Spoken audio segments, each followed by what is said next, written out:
Pas virozave të gjata të dimrit, situata është e qetë në pediatrinë e spitalit të Pogradecit, ndërkohë nuk bëhet fjalë për raste infektimit fëmijëve me salmonel.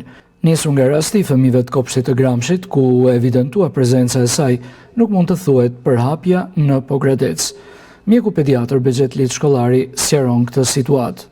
Situata është e qetë, është një situatë e qetë mbas virozave që ishin në muajin janar, shkurt, mars, që ishin të gjata.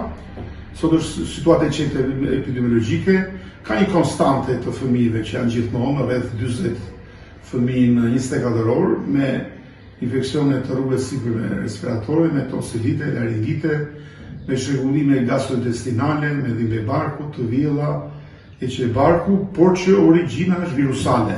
Nuk kemi salmonellë, dizanteri, do të thënë ne atë e vërtetojmë me laborator, por kur kërkojmë laborator është klinika ose kur fëmia vjen nga kolektiv, nuk kemi raste të tilla. Kujtojmë se salmonela është një infeksion bakterial që shkakton diare, ethe dhe dhimbje stomaku. Salmonela zakonisht largohet vetvetiu brenda disa ditësh. Duhet të konsumohen shumë lëngje për të parandaluar dehidratimin. Është e mundur të zvogloni rrezikun e salmonelës duke praktikuar zakone të sigurta të trajtimit të ushqimit dhe duke larduar pas prekjes së kafshëve.